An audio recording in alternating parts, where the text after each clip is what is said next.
होने वाली बहू। शादी के पहले से ही विभा को कपड़े धोने का बड़ा शौक था। कभी नल के नीचे तो कभी तालाब के पास। अरे मेरी नीली वाली लुंगी नहीं दिख रही है। विभा की अम्मा, कहाँ रखी है लुंगी? अरे वो तो विभा ने परसों ही धोकर रखी थी आपकी अलमारी में, देखो वहीं होगी। वो ना मैंने आज धो दी, मुझे लगा कि गंदी हो गई होगी। अरे कैसे गंदी हो गई थी? उसे तो मैंने पहना भी नहीं। हे भगवान, इस लड़की के कपड़े धोने की आदत से परेशान हो गया हूँ मैं। जितना तो घर में राशन नहीं आता, उससे कहीं ज्यादा डिटर्जेंट पाउडर का खर्चा है। इसकी शादी करवा दो, शादी जाए अपने घर में ही करे काम, फिर चाहे घर के कपड़े धोने हो या पूरे गांव के। हाँ ठीक बोल रही हो, देखता हूँ मैं कोई लड़का। वो दिन भी आ जाता है जब विभा को देखने लड़के वाले आ जाते हैं। लड़की मुझे अच्छी लगी। होने वाली सास कहती है, बेटी अगर कुछ पूछना है तो पूछ लो। वैसे तो हमारी लड़की बहुत ही शर्मीली है, जो बोल दो वो मान लेती है, इसे क्या पूछना होगा। अरे कैसी बात कर रही हो माँ, मुझे इन लोगों के घर रहना है, सवाल तो कई है।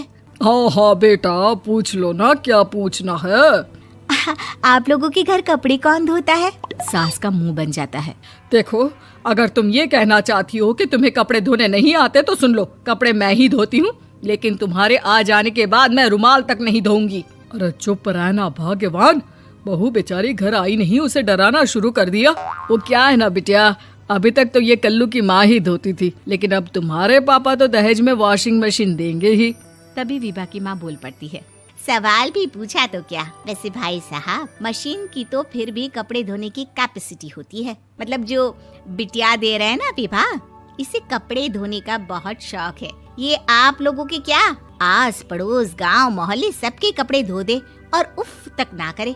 बाहर देखा नहीं आपने कितने कपड़े सूख रहे हैं? सब हमारी बिटिया ने ही तो धोए हैं। बस भी करो ना माँ, शर्म आ रही इतनी तारीफ सुनकर। और तो और एक दाग निकाल कर दिखाओ तो मान जाओ। हाँ अच्छा, माफ करना बेटा, मैंने गलत समझा। हमें तो रिश्ता बहुत पसंद है। और ऐसे जुड़ जाता है रिश्ता कपड़े धोने का शौक रखने वाली विभा का। उसकी शादी हो जाती है कोयला फैक्ट्री में काम करने वाले कल्लू के साथ। शादी के बाद अचानक विभा चिल्लाती हुई सास के पास आती है। सासू माँ, अरे सासू माँ कहाँ है आप? ये तो धोखा है, धोखा दिया आप लोगों ने मुझे। इसे ससुर के चक्कर के बारे में पता चल गया। अरे तो उसमें तुझे क्यों धोखा मिला है? अरे नल में पानी नहीं आता, कपड़े कैसे कब धुलेंगे? अच्छा, तू पानी नहीं आ रहा उसकी बात कर रही है। तो आपने क्या सोचा? कुछ नहीं। अच्छा, तेरी माँ ने कहा था कि कपड़े धोने का शौक है तुझे, याद आया मुझे। शौक बोलकर कपड़े धोने वाले मेरे जुनून को कम ना आके सासू माँ, कपड़ा धोना मेरा गुरूर है। तभी पति भी वहाँ आ जाता है। अभी मैंने इसे सनी देओल की फिल्म दिखाई है, उसी के डायलॉग मार रही है माँ। अच्छा सुन, साफ साफ बता रही हूँ, पानी सुबह 4 से 6 और शाम को 10 से 12 आता है, समझी? विभा टाइमिंग सुनकर हैरान हो जाती है। ये क्या भूतों का मोहल्ला है? सुबह 4 बजे उठकर कौन कपड़े धोता है? 4 बजे टंकी में पानी जाता है, फिर सारा दिन धोना ना, किसने मना किया? अरे कैसी बात कर रही हैं? 200 लीटर की टंकी में कितने कपड़े धो लूंगी मैं? सुबह ही उठ जाऊंगी मैं। अब क्या था, विभा सुबह 4 से लेकर रात के 12 बजे तक कपड़े ही धोती रहती। एक रोज सास पड़ोस से निकलकर कहीं जा रही होती है कि साथ वाली कहती है, हाँ कल्लू की माँ, जरा ये बताओ कि 2 साड़ी है, 2 ब्लाउज और एक पेटीकोट और एक नाड़े वाला लंबा कच्छा। हाँ तो? अरे तो क्या, कितना लोगी धुलाई ये बताओ। धोबन दिख रहे हैं हम क्या?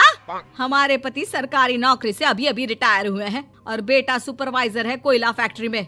धोबन समझ रखा है हमें? हाय रे कल्लू की अम्मा, माफ कर दो, वो तो मोहल्ले में यही सब बता रहे थे कि तुमने बहू को कपड़ा धुलवाने के काम में लगा दिया है। सास को पड़ोसन की बात सुनकर गुस्सा आ जाता है। वो घर पहुंचती है जहां घर के बाहर ही इतने सारे कपड़े सूख रहे होते हैं जितने कि किसी धोबन के घर पर। अरे ओ कल्लू की दुल्हन, बाहर निकल। माँ जी यहीं आ जाओ, बाथरूम में चादर धो रहे हैं हम। अरे अभी हम धोते हैं, तुमको बाहर निकलो। ये आस पड़ोस वाले बोल रहे हैं कि हम बहू से कपड़े धुलवा कर उसे कपड़ा धोने वाली बना दिए हैं। अरे छोड़ो ना माँ जी, किन लोगों की बातों में आती हो? आस पास के लोगों का तो काम ही होता है कि वो किसी तरह सास बहू को लड़ा दे। बहू सारे घर के कपड़े धोती है, ये क्या कम है? बोलिए। सास को भी लग जाता है कि वो बहू का ये सनकीपन नहीं छुड़वा सकती, इससे अच्छा है कि खुद ही चुप हो जाए। एक रोज सास और बहू मंदिर जाते हैं, जहाँ सास की साड़ी वहाँ खड़ी भीख मांगने वाली से मिलती है। माँ जी क्या बात है, आपकी साड़ी उस भिखारन से कितनी मिल रही है ना? हाँ हाँ देखो तो, दोनों की साड़ी मिल रही है। क्या बात है कल्लू की अम्मा, तुम खुद को तो अफसर की बीवी बताती हो और ऐसी सिंपल सी प्लेन साड़ी पहनकर घूमती हो। सिंपल और प्लेन नहीं है ये साड़ी। तो क्या सोने के धागे से फूल बने हैं? कुछ भी सासू माँ, कुछ भी। हाँ बने थे इस साड़ी में सोने के धागे से फूल। मेरे पति लेकर आए थे मद्रास से स्पेशली मेरे लिए 10,000 की। ताहे भाई साहब इस भिखारन के लिए भी सेम टू सेम साड़ी लेकर आए होंगे 10,000 की।